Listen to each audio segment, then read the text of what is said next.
प्रकृति संसार की सबसे सुंदर संरचना है। विभिन्न आकार प्रकारों में विस्तृत यह कमनीय प्रकृति विविध प्रकार की ऊर्जाओं से निरंतर क्रियाशील रहती है। सूर्य का चमचमाना, नदियों का लहराना, हवाओं का सरसराना, अपने आवरण को फोड़कर बीजों से अंकुरणों का निकल आना उसी ऊर्जा के कुछ उदाहरण हैं। महान सामर्थ्य युक्त महामानवों के महान कार्यों में ऊर्जा के इसी अदृश्य रूप के संचय व सदुपयोग की कहानियां छिपी पड़ी होती हैं।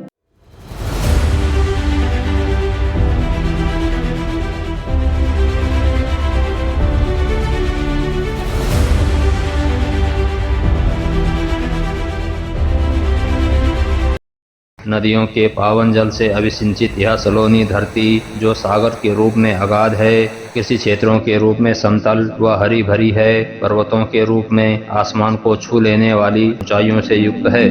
आज हम मालनी नदी के तट पर स्थित धरती के उस भूभाग में खड़े हैं जो भौगोलिक रूप से उन्नत तो है ही, पौराणिक दृष्टिकोण से भी महत्वपूर्ण है। सामने जहाँ तक भी दृष्टि जा रही है, शंकर की जटाओं की तरह एक दूसरे से उलझकर दूर दूर तक फैली हुई शिवालिक श्रेणियों का प्रसार दिखाई दे रहा है। एक पहाड़ी ने अपना अस्तित्व समेटा नहीं कि दूसरी पहाड़ी अपना प्रसार प्रारंभ कर देती है, पहले से भी कहीं अधिक विशाल, उससे भी कहीं अधिक ऊंची। शंकर की जटाओं से गंगा जी के बह निकलने की जो कथा पुराणों में विद्यमान है, उसका व्यावहारिक व यथार्थ पक्ष यही है कि हिमालय की इन्हीं जटा श्रेणियों से गंगा और मालनी जैसी कई महान नदियां जन्म लेती हैं। ऐसी ही अनेक घटनाएं हैं जिनका वर्णन पौराणिक साहित्यों में पाया जाता है, जिसके मर्म को समझे बिना आज के अतिसभ्य तार्किक उन्हें सिरे से खारिज कर देते हैं। यहाँ हमें समझ लेना होगा कि इन कथाओं के लेखक कोई सामान्य व्यक्ति नहीं हैं, हमारे वे पूर्वज हैं जिन्होंने तत्कालीन ज्ञान और विज्ञान को चरम अवस्था तक पहुँचाया था। अगर उन्होंने हिमालय को ही शिव माना है तो गंगा निश्चित ही आज भी शिव की जटाओं से ही निकल रही है। समझना होगा कि ये ऋषियों की भाषा है। यहाँ तथ्यों में कथाओं का गुंठन है, भाषा में प्रतीकों को पिरोया गया है, विज्ञान को साहित्यिक रूप से समझाया गया है।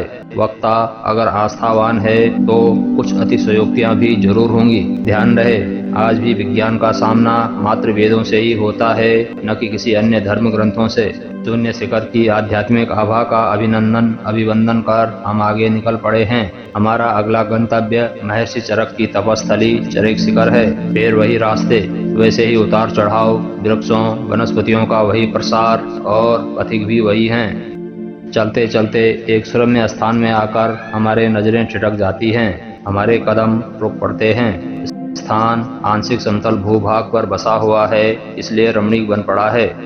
जानकारी ली गई तो ज्ञात हुआ कि यह उतिरछा नामक गांव है। वर्तमान में इस स्थान को भरतनगर के नाम से जाना जाता है। आश्चर्य, बसावट गांव की और नाम नगर का। यही नहीं, कुछ ऐतिहासिक तथ्य भी हैं जो इस स्थान से जुड़े हुए हैं। वास्तव में यह वही स्थान है जिसकी सुंदरता ने एक कर्मयोगी को एक सुंदर स्वप्न दिखाया था। स्वप्न खुली आंखों का था, भरतनगर की परिकल्पना पर आधारित था। भरतनगर की परिकल्पना आधारित थी पराक्रमी शकुंतला पुत्र भरत पर, चक्रवर्ती सम्राट भरत पर, भारत को यह नाम देने वाले राजा भरत पर। और स्वप्न दृष्टा कर्मयोगी थे पेशावर कांड के महानायक प्रसिद्ध स्वतंत्रता सेनानी श्री चंद्र सिंह गढ़वाली। कल्पना निराधार नहीं थी, ऐतिहासिक व पौराणिक रूप से युक्ति संगत थी। उतिरछा गांव के ऊपर आंशिक समतल भूमि है। कोटद्वार नगर यहाँ से मात्र 15 किलोमीटर की दूरी पर है। मालनी नदी तट पर स्थित होने के कारण कौन इनकार कर सकता है कि यह स्थान बालक भरत की क्रीड़ा भूमि नहीं रही होगी। पर्णवाश्रम इसी पर्वत श्रृंखला के पाद प्रदेश में स्थित है। वीर चंद्र सिंह गढ़वाली भरतनगर के स्वप्न दृष्टा ही नहीं थे, पेशावर विद्रोह के महानायक और स्वतंत्रता सेनानी भी थे। इनका वास्तविक नाम चंद्र सिंह भंडारी था। 25 दिसंबर सन 1891 में इनका जन्म उत्तराखंड के पौड़ी जनपद के चौथान पट्टी के रणीसेरा गांव में हुआ था। जब उनकी उम्र मात्र 14 वर्ष की थी, वे सेना में भर्ती हो गए। सेना में भर्ती होने के मात्र 10 माह बाद ही 1 अगस्त सन 1915 में प्रथम विश्व युद्ध के दौरान उन्हें अंग्रेजों की ओर से लड़ने के लिए फ्रांस भेजा गया। वहां उन्होंने वीर गबर सिंह नेगी के साथ रहकर युद्ध लड़ा। वही गबर सिंह जो आगे चलकर विक्टोरिया क्रॉस से सम्मानित हुए। सन 1917 ईस्वी में इन्होंने अंग्रेजों की ओर से मेसोपोटामिया के युद्ध में भी भाग लिया तथा 1918 ईस्वी में बगदाद की लड़ाई में भी अपना वीरोचित योगदान दिया। यद्यपि वे गुलाम भारत के अंग्रेजी सेना के सिपाही थे, लेकिन अंग्रेजों द्वारा भारतीयों के प्रति की जाने वाली बर्बरता उन्हें विद्रोह करने के लिए प्रेरित कर रही थी। 13 अप्रैल 1919 ईस्वी में घटित जलियांवाला बाग कांड एवं उसके बाद मोपला विद्रोह ने उन्हें अंदर से झकझोर कर रख दिया था। एक प्रसंग 24 अप्रैल 1930 का है, जब रॉयल गढ़वाल के हवलदार मेजर चंद्र सिंह पेशावर में तैनात थे। उन्हें अंग्रेज अधिकारियों की ओर से एक आदेश मिला। आदेश स्वतंत्रता के लिए प्रदर्शन कर रहे निहत्थे पठानों पर गोली चलाने का था, लेकिन वीर चंद्र सिंह गढ़वाली ने आदेश का पालन करने से इनकार कर दिया। यही नहीं, उन्होंने सैनिकों को हथियार नीचे कर अपने बैरिकों में वापस जाने का आदेश जारी कर दिया। अपने आदेशों की अवहेलना से बौखलाए अंग्रेजों ने उन्हें गिरफ्तार कर लिया। उन पर एवं उनके 59 साथियों पर मुकदमा चलाया गया और आजीवन काला पानी की सजा देकर एबटाबाद की जेल में बंद कर दिया गया। ठीक 11 साल की सजा काट लेने के बाद उन्हें 26 सितंबर 1941 को रिहा कर दिया गया।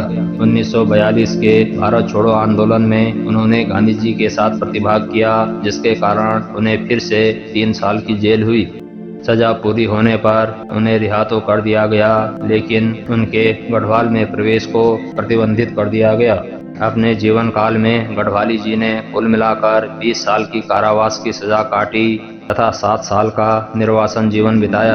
अपने इस निर्वासन को अवसर बनाते हुए उन्होंने भारत के 663 जिलों का भ्रमण किया, ग्रामीण भारत को समझने का प्रयास किया।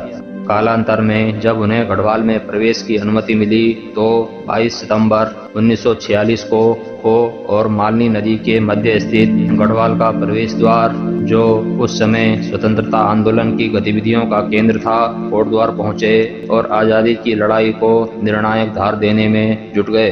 स्वतंत्रता के प्रति उनमें उत्साह एवं समर्पण की जो निष्ठा कूट कूट कर भरी हुई थी, उसने महात्मा गांधी, सुभाष चंद्र बोस और जवाहरलाल नेहरू तक को उनका प्रशंसक बना दिया था।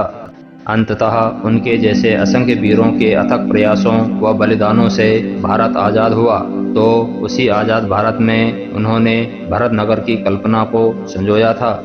कह सकते हैं, उनकी जिन आंखों ने भारत की स्वतंत्रता का स्वप्न देखा था, उन्हीं आंखों ने भरत नगर का स्वप्न भी देखा था।